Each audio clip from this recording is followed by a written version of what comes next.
सीतापुर गांव में बिरजू और राधा नाम के एक गरीब दंपति रहा करते थे। उनकी जिंदगी बड़ी गरीबी में गुजर रही थी। बिरजू अक्सर खुली आंखों से बस यही ख्वाब देखा करता कि एक दिन उसके हाथ बड़ा खजाना लगेगा और उसकी जिंदगी अमीरी में बीतने लगेगी। एक शाम राधा मिट्टी के चूल्हे पर खाना बना रही होती है। तभी बिरजू काम पर से आता है और घर में धुआं देखकर गुस्से से बौखलाकर अपनी शर्ट फाड़कर फेंक देता है। अजी क्या हुआ? काहे इतना गरमाए हो? क्यों राधा, तू सांझ में क्या कर रही थी जो अब खाना बनाने बैठी है? देख पूरे घर में कैसे धुआं भर गया है। अरे खाना बन रहा है, थोड़ा बहुत धुआं तो होगा ही ना। कौन सा तुम घर में गैस चूल्हा लाकर रख दिए हो? रोज चूल्हा झोंकना पड़ता है मुझे। तू तो ऐसे बोल रही है जैसे सारे दुख तू अकेले झेल रही हो, और मैं तो राजा बाबू की जिंदगी जी रहा हूँ। इससे भला तो ब्याह से पहले मैं मस्त मौला जी रहा था। तू पता नहीं कहां से मेरी किस्मत में लिख गई। दिन भर पसीने में मिट्टी में सनकर मजदूरी करता हूँ और उसके बदले मुझे 100-200 रुपए ही हाथ लगते हैं। अरे बस थक गया हूं मैं इस गई गुजरी गरीबों वाली जिंदगी से। मुझे कुछ बड़ा करना है, कुछ भी बड़ा। अरे पर करोगे क्या? पता नहीं मेरे मंद बुद्धि मर्द के दिमाग में कौन सी नई खिचड़ी पक रही है। तभी बिरजू घर के एक कोने में बड़ी सी हांडी रखी हुई देखता है। आजकल ठंड के मौसम में अंडा मीट मुर्गा बड़ा बिक रहा है, फिर घर में हांडी तो है ही, क्यों ना मैं हांडी चिकन बनाकर बेचूं? बिरजू के दिमाग में हांडी चिकन बेचने की बात जम जाती है। अजी सुझाव तो बड़ा ही अच्छा है, और वैसे भी जिंदगी भर हम दूसरों की चाकरी थोड़ी करते रहेंगे।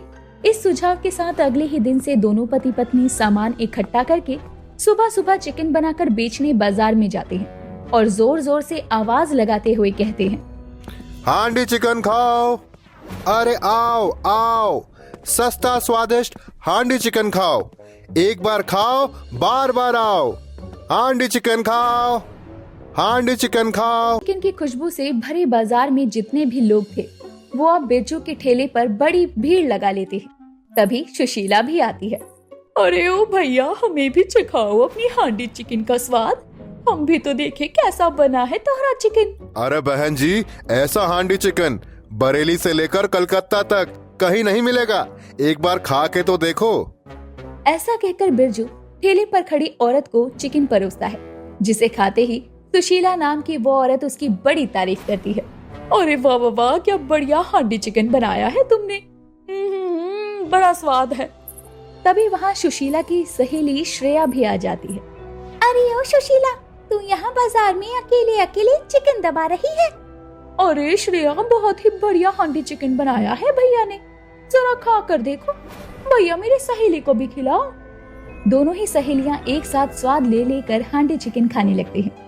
अरे ये बिल्कुल ठीक कहा तुमने, ये हांडी चिकन तो बड़ा ही स्वाद और बढ़िया बना है।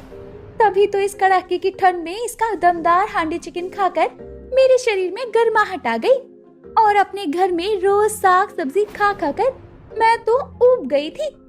अरे बहन पूछो मत, मैं भी इसी वजह से रोज परेशान हूँ।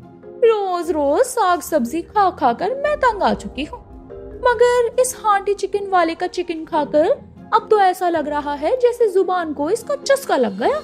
ऐसे ही देखकर राधा भी बहुत खुश होती है। अजी आज की बिक्री तो बड़ी अच्छी हुई है, हमारी हांडी चिकन सभी को पसंद आई। हाँ राधा, तुम एकदम सही कह रही हो। जबकि आज तो हमारे व्यापार का पहला दिन था, फिर भी बिक्री हमारी सोच से ज्यादा हुई है। कल हमें और भी ज्यादा मेहनत करके और हांडी चिकन बनाना होगा। अब उनके हांडी चिकन में कुछ भी नहीं बचता, तो वो घर चले आते हैं। अगली सुबह बिरजू चिकन लेने असलम की दुकान पर जाता है। अस्सलाम वालेकुम असलम भाई, जरा 10 किलो मुर्गा काट कर तोल दो। अरे क्या बात है मियाँ, कल तुम 5 किलो मुर्गा ले गए थे और आज तुम 10 किलो मांग रहे हो। घर में कोई दावत रखी है क्या? अरे नहीं नहीं असलम भाई, बस मैंने और राधा ने अपना व्यापार शुरू किया है हांडी चिकन का, तो बस इसीलिए। असलम 10 किलो चिकन तौल देता है, जिसे लेकर वो घर आता है। अजी आ गए आप? मैंने कब का आंच जला रखी है, हांडी भी गर्म हो गई, तुम अब चिकन धोकर चढ़ा दो, तब तक ना मैं मसाला पीस देती हूँ। राधा, मसाले पीसने की कोई जरूरत नहीं।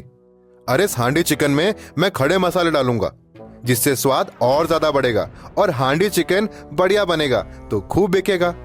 थोड़ी ही देर में बिरजू चिकन बना देता है और गर्मा गर्म हांडी चिकन अपने ठेले पर लेकर बाजार में आ जाता है। गर्मा गर्म हांडी चिकन खाओ, एक बार खाओगे बार बार आओगे। सस्ता स्वादिष्ट हांडी चिकन खाओ, खुद भी खाओ और घर भी ले जाओ। बिरजू की आवाज लगाते ही उसका हांडी चिकन बिकने लगता है और फिर से वही दोनों औरतें उसके पास आती हैं। देख श्रेया, वो लगा रखा है हांडी चिकन वाले ने अपना ठेला, चलना खाते हैं। अरे नहीं नहीं सुशीला, आज बड़ी देरी हो रही है, घर जाकर मुझे अपने पति के लिए खाना पकाना है।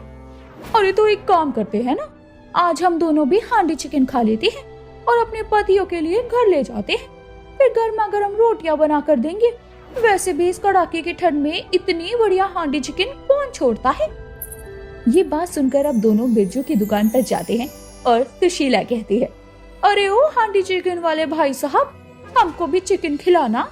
लगता है इन औरतों को मेरा हांडी चिकन पसंद आ गया है। एक काम करता हूँ, इन लुगाइयों को दाम बढ़ा कर बेचता हूँ। अब बिरजू के मन में लालच आ चुका था।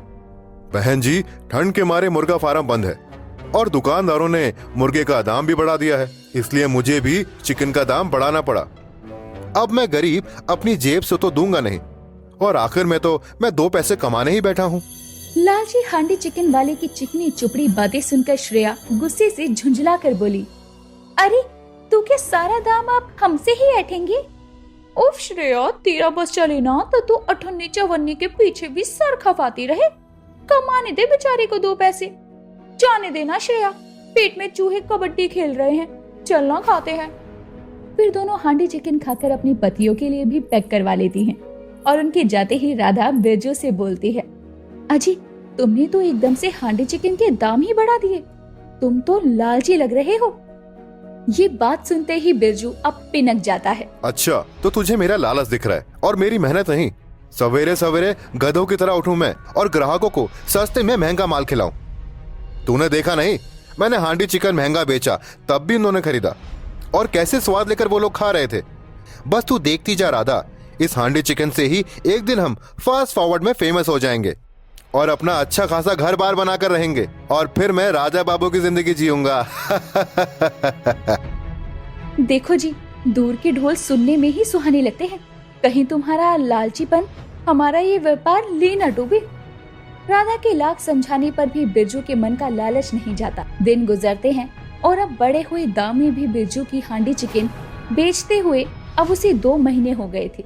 एक दिन बिरजू अकेले ही हांडी चिकन बनाकर बाजार में बेचने जाता है। अजी आप आ गए, अभी तो शाम भी नहीं हुई, आप इतनी जल्दी घर कैसे आ गए? क्योंकि राधा सारा हांडी चिकन बिक गया, इसलिए मैं घर आ गया। अब मैं वहाँ रहकर आखिरकार करता भी क्या, और सारा हांडी चिकन बिक गया, मगर उतना मुनाफा नहीं हो रहा है राधा कि हम जल्दी से अपना पक्का मकान बना सकें। अजी ईश्वर की दया होगी तो हम अपने इस हांडी चिकन के व्यापार से ही जल्दी अपना घर द्वार भी बना लेंगे। जब बूंद बूंद से सागर भर सकता है तो पाई पाई जोड़कर हम एक घर भी तो बनवा सकते हैं। बस तुम ऐसे ही मेहनत करते रहो और लालच मत करना। ऐसे ही दिन बीतते हैं, मगर बिरजू का लालच कहाँ कम होने वाला था। एक दिन रोज की तरह चिकन लेने जब वो असलम की दुकान पर जाता है तो देखता है कि असलम बहुत सारे चिकन बस 10 और 20 रुपए में दे रहा था। इतना सस्ता चिकन देखकर बिरजू बोलता है, अरे असलम भाई, ये वाला चिकन तोल दो। हाँ, अरे बिरजू मियाँ, ये बासी माल है। तुम्हारी हांडी चिकन के लिए मैं तुम्हें ताजा मुर्गा हलाल करके देता हूँ। अरे नहीं नहीं भाई, तुम यही दे दो। यह चिकन थोड़ी डालूंगा मैं, ये तो बेचारे मेरे गली के कुत्ते हैं, रात भर ठंड में ठिठुरते हैं, काऊ काऊ करते रहते हैं। ये सब माल मैं उनके लिए ही ले जा रहा हूँ। बड़े दिलदार हो तुम यार, ये लो सब कुछ तोल दिया। सस्ता देखकर बिरजू कई दिनों का बासी चिकन बनाता है। हे राम, ये तुम कैसा मुर्गा कटवा कर लाए हो, ये तो बड़ा बासी लगता है। अब तुम लालच के मारे बासी चिकन बनाकर ग्राहकों को खिलाओगे, इससे तो बेचारे भोले भाले ग्राहकों की तबीयत ही बिगड़ सकती है। अरे छोड़ो, तुम्हें उनकी तबीयत की पड़ी है। ये तो देखो इसमें कितनी कमाई होगी। ताजा मुर्गे 250 से 300 रुपए किलो बिक रहा है, जबकि यह मुर्गा मैं 10 से 20 रुपए में खरीद ले आया। राधा बहुत मना करती है, लेकिन लालच में अंधा हुआ बिरजू सभी को वही चिकन खिलाता है। अरे ओ हांडी चिकन वाले, ये कैसा चिकन बनाया है आज तूने, एक पैसे का स्वाद नहीं इसमें। लालची चिकन वाला उससे झगड़ने लगता है। आधे से ज्यादा चिकन चट कर गई हो और कहती हो स्वाद नहीं आ रहा। मुनाफा बनाने के चक्कर में लालची हांडी चिकन वाला ग्राहकों से बिगाड़ लेता है, जिससे अब उसके पास से ग्राहकों की भीड़ भी घटने लगती है। यहाँ तक कि इक्के दुक्के आने वाले ग्राहक जो भी उसका हांडी चिकन खाते वो बीमार हो जाते। इतने पर भी वो लालच नहीं छोड़ता। इस बात की भनक पड़ते ही असलम कहता है, अच्छा, तो लोगों की तबीयत उस लालची बिरजू की हांडी चिकन खाने से बिगड़ रही है, मगर इन भोले भाले लोगों को कहाँ पता कि वह लालची निकम्मा हांडी चिकन कितने दिनों के बासी मुर्गों हांडी चिकन के नाम पर तू बेचारे ग्राहकों को बासी चिकन खिलाकर घबलेबाजी करता है। अरे चप्पल से मारो इसे और जूतों की माला पहनाओ। बिरजू एकदम से डर जाता है। तभी राधा सभी के आगे हाथ जोड़कर खड़ी हो जाती है। नहीं नहीं, मेरे पति को माफ कर दीजिए। मैं वादा करती हूँ ये फिर कभी लालच नहीं करेंगे। आप सभी लोग मुझे माफ कर दो। मैं लालची हो गया था, मगर अब मैं दोबारा ऐसा नहीं करूंगा। मैं कभी मिलावट नहीं करूंगा। उस दिन के बाद से लालची बिरजू सुधर जाता है। लालची हो गया था, मगर अब मैं दोबारा ऐसा नहीं करूंगा। मैं कभी मिलावट नहीं करूंगा। उस दिन के बाद से लालची बिरजू सुधर जाता है और बिना किसी घपलेबाजी के मेहनत से हांडी चिकन बेचने लगता है।